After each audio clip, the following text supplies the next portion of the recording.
नमस्कार दोस्तों, मैं आप सभी के लिए लेके आई हूँ कुमार गौरव सर के फुल पत्ती वाली क्लास का फटाफट रिवीजन क्लास। ये 1.5 घंटे की क्लास मात्र आपकी 10 मिनट में रिवाइज हो जाएगी और इस क्लास के हैंड डिटेल नोट्स भी आपको टेलीग्राम चैनल पर मिल जाएंगे। यदि आप चैनल पर नए हो तो चैनल को सब्सक्राइब अवश्य करें ताकि आपको नोटिफिकेशन मिलता रहे। चलिए शुरू करते हैं। 6 अक्टूबर 2023 करंट अफेयर का पहला क्वेश्चन मोस्ट इंपॉर्टेंट क्वेश्चन है। वर्ष 2023 का साहित्य में नोबेल पुरस्कार किसे प्रदान किया जाएगा?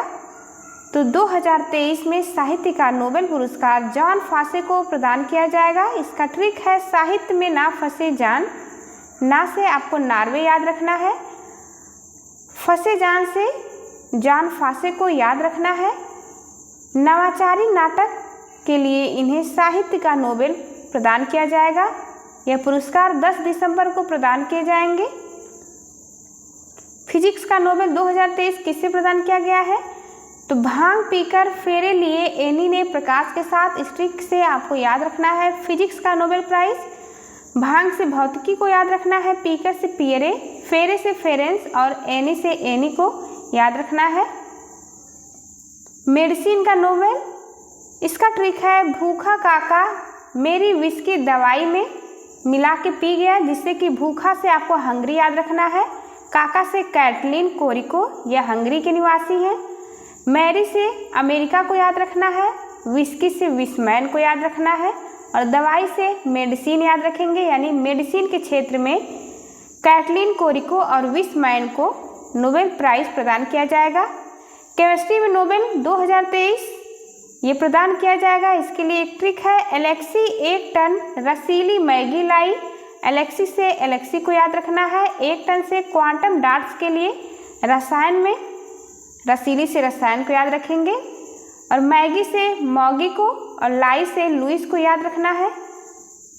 यानी एलेक्सी, मॉगी और लुइस को केमिस्ट्री के लिए नोबेल पुरस्कार प्रदान किया जाएगा।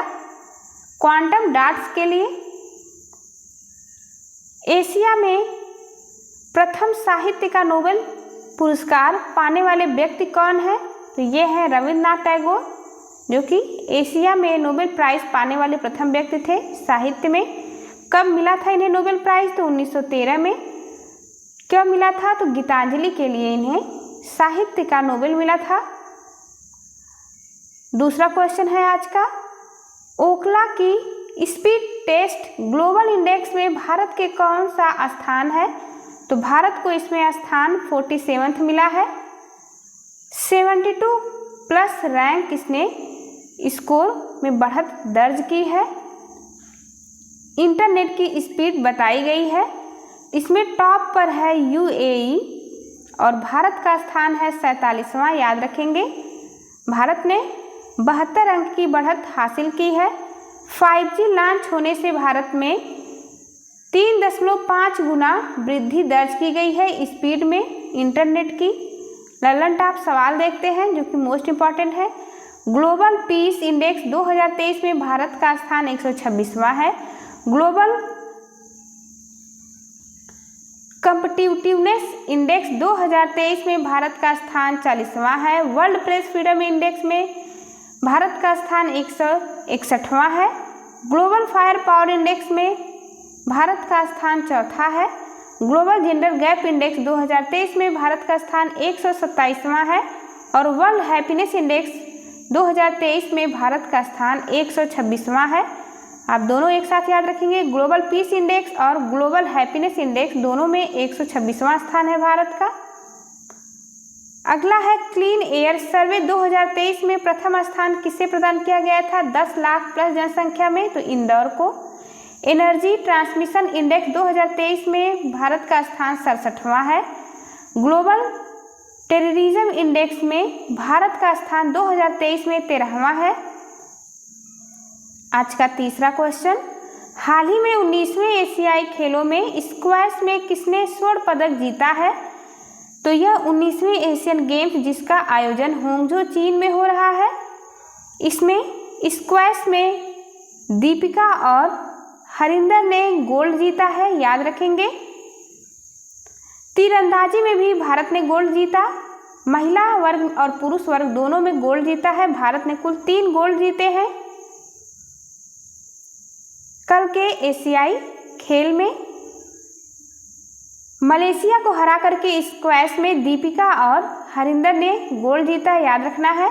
अब तक कुल एशियाई गेम्स में 2023 में भारत ने 85+ पदक जीत लिए हैं। अब तक का सबसे बेस्ट स्कोर है 2018 जिसका आयोजन जकार्ता में हुआ था, उसमें भारत ने 70 पदक जीते थे। मेरठ उत्तर प्रदेश की पारुल चौधरी, इन्होंने 5000 मीटर में गोल्ड जीता है एथलेटिक्स में, याद रखना है।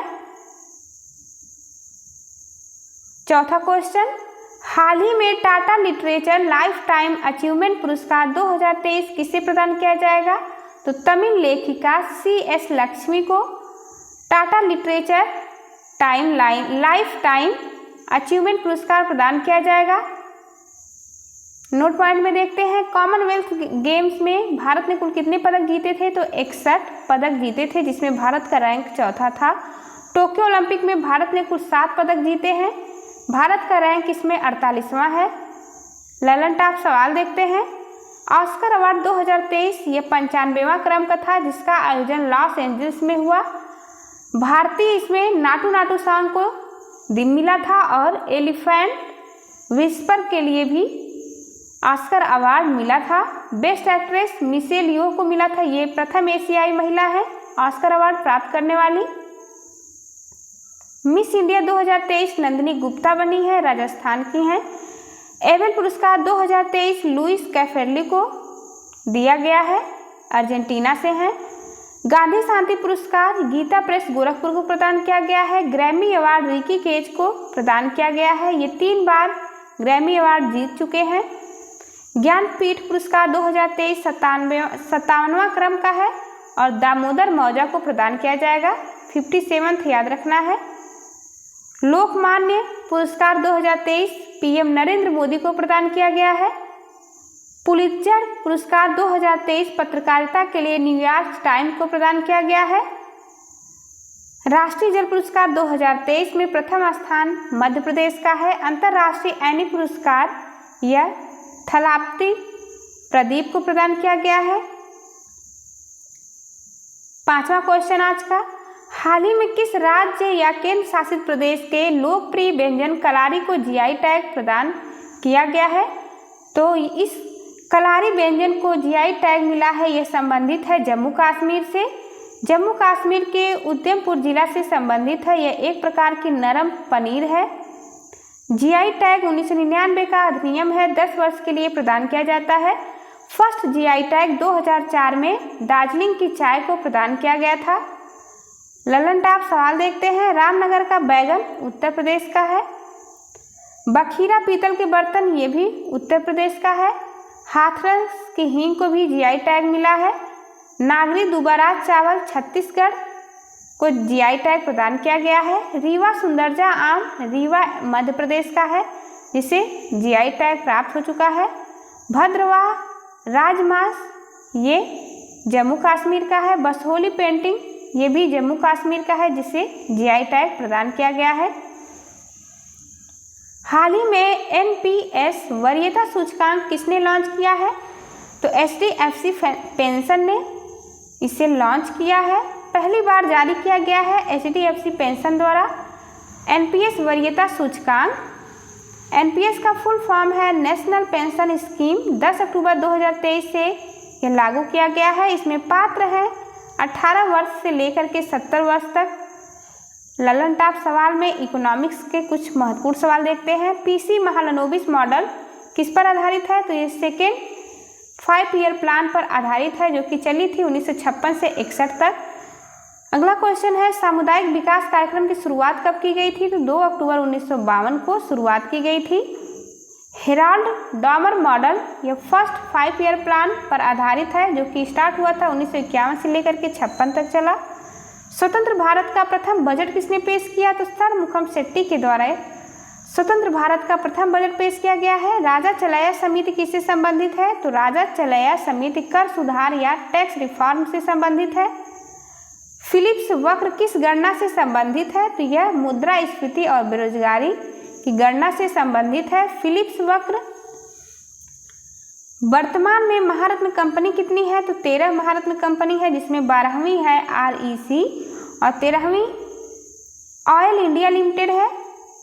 बैंकिंग रिफॉर्म के लिए कौन सी समिति बनी थी? तो नरसिम्हन समिति बैंकिंग रिफॉर्म से संबंधित है।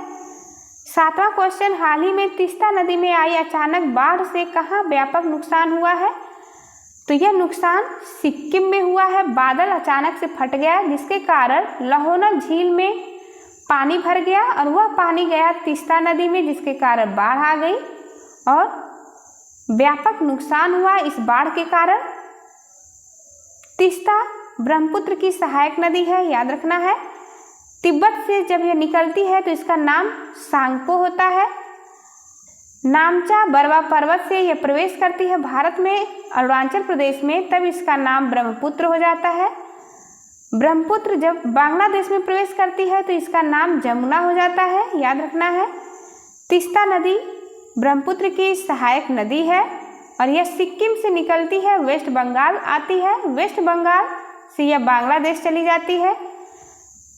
ब्रह्मपुत्र की सहायक नदियों में है कामेंग, लोहित, धनसिरी, तीस्ता, याद रखना है। सहायक नदियाँ मोस्ट इंपॉर्टेंट है, एग्जाम में बार बार पूछा जाता है।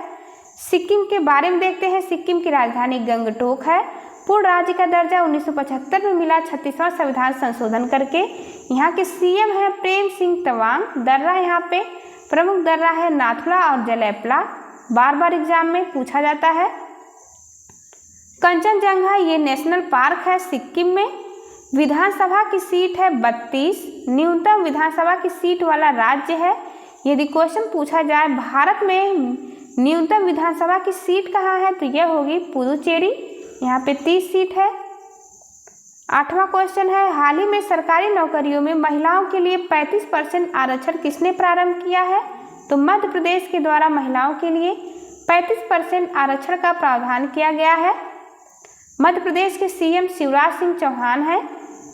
वन विभाग की नौकरियों को छोड़कर शेष सभी नौकरियों में 35% आरक्षण महिलाओं को प्रदान किया जाएगा। स्थानीय निकाय में महिलाओं को 50% सीट रिजर्व की गई है मध्य प्रदेश में।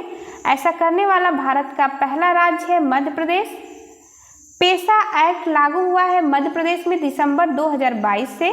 पेसा का फुल फॉर्म है पंचायती राज एक्सटेंशन टू शेड्यूल एरिया। 1996 का एक्ट है। किस समिति के द्वारा पेसा एक्ट लाया गया? तो दिलीप भूटिया समिति के द्वारा।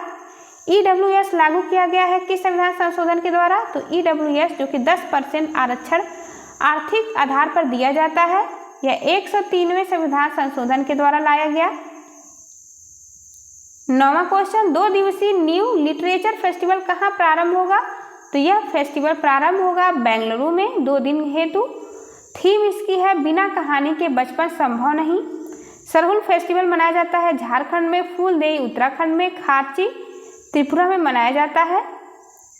10वां क्वेश्चन, हाल ही में भारत सरकार ने राष्ट्रीय हल्दी बोर्ड गठित किया है। देश में सर्वाधिक हल्दी उत्पादक वाला राज्य कौन सा है? तो सबसे ज़्यादा हल्दी उत्पादन करने वाला राज्य महाराष्ट्र है। हल्दी में विश्व में नंबर 1 पर है भारत और भारत में नंबर 1 राज्यों में महाराष्ट्र है। भारत उत्पादक में भी फर्स्ट स्थान इसका है, उपभोक्ता में भी है और निर्यातक में भी है। विश्व का 75% इंडिया उत्पादन करता है हल्दी का अकेले। महाराष्ट्र के CM एकनाथ शिंदे हैं। 11वां क्वेश्चन, नाबार्ड ने भारत के पहले सामाजिक प्रभाव बॉन्ड के माध्यम से जुटाए हैं 1041 करोड़। नाबार्ड की स्थापना 12 जुलाई 1982 को हुई थी। किस समिति के सिफारिश पर हुई थी? तो शिव रमन समिति की सिफारिश पर 12 जुलाई 1982 को नाबार्ड की स्थापना की गई थी। Thank you for watching. चलिए मिलते हैं आपसे अगली वीडियो में, तब तक के लिए नमस्कार।